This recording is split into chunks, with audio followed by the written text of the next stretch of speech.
खुलुमबाय बड'लेण्ड पाब्लिक रादाब नायगिरि नोंथांमोनखौ बरायबाय। इउनाइटेड पिपल पार्टी लिबारेल सुंद'यै इउपिपिएलआ उदालगुरियाव गोजोननाय आरो जौगानाय फारसे आगान सुरनाय हाबाफारि लायो। बे आगान सुरनाय हाबाफारियाव उदालगुरि जिल्लानि रोजा रोजा इउपिपिएलखौ मोजां मोनग्रा सुबुंफोरा बाहागो लायो। उदालगुरि नोलोबारि फोथाराव खुंनाय सुबुं थुबुरमा मेलाव आसामनि केबिनेट मन्त्रि उरखावगोरा ब्रह्म, बिटिसिनि गाहाय मावफुं सोद्रोमा प्रमद बर', बिटिसिनि लेङाइ गाहाय मावफुं सोद्रोमा गबिन्द बसुमतारी, राज्य सभानि एमपि रोनगोरा नार्जारी, बिटिसिनि इएम डक्टर नीलुत स्वर्गियारी, इएम रन्जित बसुमतारी आरो इउपिपिएल दोलोनि दैदेनगिरिफ्रा बाहागो लायो।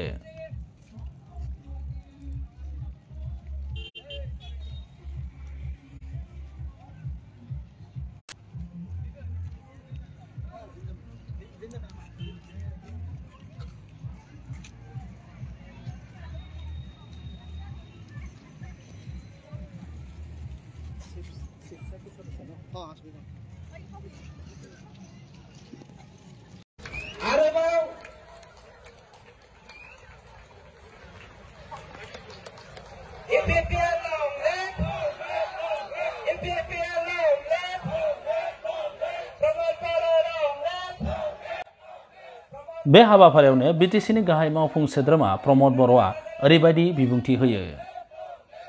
खेबसे बयबो गोबारै स्लगान होगोन, इउपिपिएल जिन्दाबाद, इउपिपिएल जिन्दाबाद, इउपिपिएल जिन्दाबाद, इउपिपिएल जिन्दाबाद। ইতিমধ্যে আমার প্রাক্তন সভাপতি ফাউন্ডার প্রেসিডেন্ট ইউজি ব্রহ্ম ডাঙরিয়া বক্তব্য রাখি গল, আমার ইএম উইলসন হাজদা বক্তব্য রাখি গল, আমার ইএম রঞ্জিত বসুমতাৰী বক্তব্য ৰাখি গল আৰু আমাৰ দলৰ সাধাৰণ সম্পাদক ৰাজু নাৰ্জাৰী বক্তব্য ৰাখি গল। শ্ৰোতা ৰাইজ, আমি কেইদিনমানৰ পৰা বহু কথা অনুভৱ কৰিছো আৰু এই অনুভৱ কৰি আমি ভাবি আছিলো যে বিটিআৰত এতিয়া বৰদৈচিলা আহিবলৈ সময় হৈছে। बरदयसिला जाने बारदै सिख्ला फैनायनि सम जादों बड'लेण्डआव। बे बारदै सिख्लाखौ सोर लाबोगोन? बैसागोनि सिगां सिगां बारदै सिख्ला फैयो। बहाग बिहुर रङाली बिहुर आगे आगे बरदयसिला आহে। কেইদিনমান আগতে ক'বাত কিবা কিবা হৈছে বৰদৈচিলা আহি। আৰু আজি ইউপিপিএলৰ এই জনসমুদ্ৰৰ দ্বাৰা এটা বিশাল এটা ৰাজনৈতিক বৰদৈচিলা আজি ওদালগুৰিত আহিছে। আৰু এই বৰদৈচিলা ইউপিপিএলে আনিছে। কেইদিনমান আগৰ পৰা দেখিছো বিপিএফে হাগ্ৰামা মহিলাৰ নেতৃত্বত শান্তি ৰেলী কৰি আছে। শান্তি ৰেলী। বডোলেণ্ডৰ ৰাইজ অশান্তি ক'ত আছে এতিয়া? ওদালগুৰিত, কোকৰাঝাৰত, চিৰাঙত, বাক্সাত ক'ত অশান্তি আছে? ক'ৰবাত জানো অশান্তি আছে? ক'ৰবাত জানো হিংসা হৈছে? এতিয়া অশান্তি হিংসা ক'ত নাই। অশান্তি আৰু হিংসা এটা জাগাতে আছে। এইটো হল হাগ্ৰামা মহিলাৰ ব্ৰেইনত আছে, মগজত। আপোনালোকে জানেনে? অশান্তি এটা জাগাতে আছে। এইটো হল হাগ্ৰামা মহিলাৰ মগজত আৰু হাগ্ৰামা মহিলাৰ ব্ৰেইনত। হাগ্ৰামা মহিলাৰ ব্ৰেইনটো কিয় অশান্তি হৈছে? কিহৰ কাৰণে শান্তি ৰেলী কৰিব লগা হৈছে? যোৱা 17 বছৰত বডোলেণ্ডত দমন নীতি চলিছিল, দাদাগিৰি চলিছিল, বিভিন্ন হিংসাৰ পৰিৱেশ হৈছিলে, জাতি জনগোষ্ঠীৰ মাজত ভেদাভেদ সৃষ্টি কৰিছিল। আৰু বডোলেণ্ডত আজি 2020 চনত প্ৰধানমন্ত্ৰী নৰেন্দ্ৰ মোদী ডাঙৰীয়াৰ আশীৰ্বাদত, আমাৰ গৃহমন্ত্ৰী অমিত শ্বাহ ডাঙৰীয়াৰ মাৰ্গদৰ্শনত আৰু মুখ্যমন্ত্ৰী ডক্টৰ হিমন্ত বিশ্ব শৰ্মাৰ নেতৃত্বত যে শান্তি চুক্তি হৈ গ'ল, ইয়াৰ পিছত বডোলেণ্ডত স্থায়ী শান্তি আহিব। কিন্তু এই শান্তি হাগ্ৰামাই দেখা নাই। হাগ্ৰামাই তেতিয়াই শান্তি পাব যেতিয়া বডোলেণ্ডৰ 35 লাখ মানুহ দমন কৰি চলাব পাৰিব, তেতিয়াহে শান্তি পায়, নহলে তেখেতে শান্তি নাপায়। বডোলেণ্ডত যদি হত্যা হিংসা হৈ থাকে তেতিয়াহে হাগ্ৰামাই শান্তি পায়, নহলে হাগ্ৰামাই শান্তি নাপায়। বডোলেণ্ডত যদি কমিশন ৰাজ চলাই থাকে, সিন্ডিকেট চলাই থাকে, তেতিয়াহে হাগ্ৰামাই শান্তি পায়, নহলে হাগ্ৰামাই শান্তি নাপায়। আমি হাগ্ৰামাৰ নিচিনা ৰাইজক প্ৰতাৰণা কৰিব নোৱাৰো। আমাৰ মা, দাদা, ভাই, ভনী যিসকলে ইয়াত বসবাস কৰি আছে, এই সকলক আমি সেৱা কৰো, আমি মৰম কৰো, আমি সন্মান কৰো। আৰু হাগ্ৰামাই এই কথা বুজি নাপায়।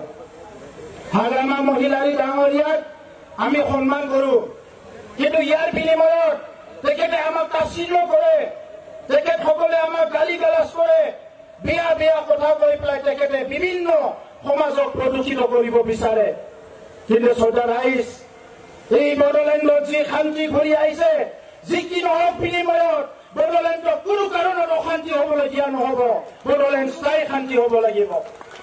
বড়োলেণ্ডত কাৰো দাদাগিৰি নচলিব। আজি দাদাগিৰি কৰিব নোপোৱাৰ কাৰণে বড়োলেণ্ড অশান্তি হোৱা বুলি ভাবিছে হাগ্ৰামাই। বড়োলেণ্ড শান্তি হৈছে, কিন্তু দাদাগিৰি কৰিবলৈ ইয়াতে কোনো তেখেতে সাহস কৰিব পৰা নাই। আপোনালোকক মই অনুৰোধ কৰিছো, আহি থকা প্ৰজন্মৰ স্বাৰ্থত, আমাৰ ল'ৰা ছোৱালী ভাল শিক্ষা, ভাল পৰিৱেশ, ভাল স্বাস্থ্য, ভৱিষ্যত গঢ়াৰ স্বাৰ্থত বড়োলেণ্ডত আৰু পুনৰ কোনো ধৰণৰ হিংসা, ভেদাভেদ, ভাতৃত্ব সংঘাত আৰু অশান্তি হবলৈ দিয়া নহব। আপোনালোকে এই যাত্ৰাত সহযোগ কৰিব লাগিব।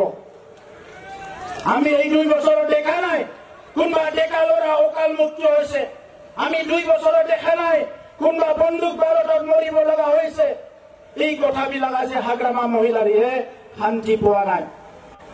ইতিমধ্যে কৈছে NDP আৰু বড়ো চুক্তি হৈ যোৱাৰ পিছত আমাৰ আদিবাসী দাদা ভাইসকলৰ লগত যিসকলে সশস্ত্ৰ সংগ্ৰাম চলি আছিল, অসম চৰকাৰ, ভাৰত চৰকাৰ শান্তি চুক্তি কৰি বড়োলেণ্ড অঞ্চলত শান্তি ঘূৰি আহিল।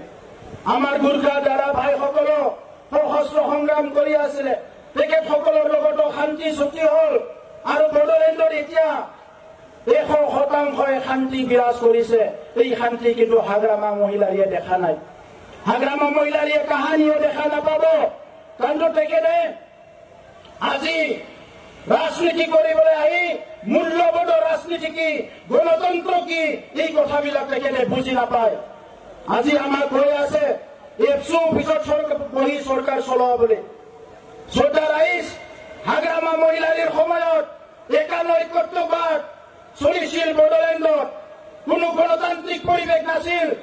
সাংবাদিকক হত্যা কৰা হৈছিল, প্ৰফেচাৰক হত্যা কৰা হৈছিল, বিভিন্ন হত্যা হিংসাৰ আশ্ৰয় লৈ চৰকাৰ চলিছিল। আৰু এই কথাবিলাক পাহৰি যাব নালাগে। আমাৰ তাত চব তথ্য আছে।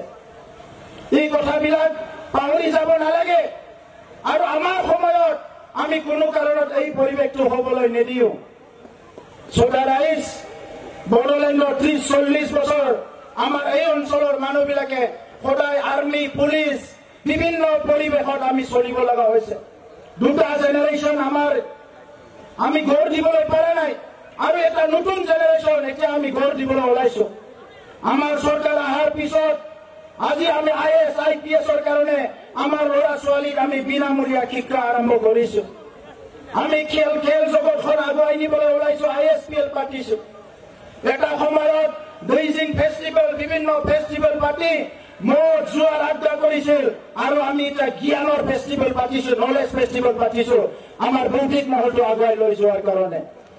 আমি আজি বড়োলেণ্ডত আমি লিড ফেষ্টিভেল পাতিলো সাহিত্যক আগুৱাই লৈ যোৱাৰ কাৰণে, আৰু বিভিন্ন ট্ৰেইনিং বিলাক চলিছে শিক্ষা আগুৱাই লৈ যোৱাৰ কাৰণে। 3000 শিক্ষকসকলক ইতিমধ্যে আমি ট্ৰেইনিং দিলো। যিমান শিক্ষা বিষয় আছে ট্ৰেইনিং দিলো।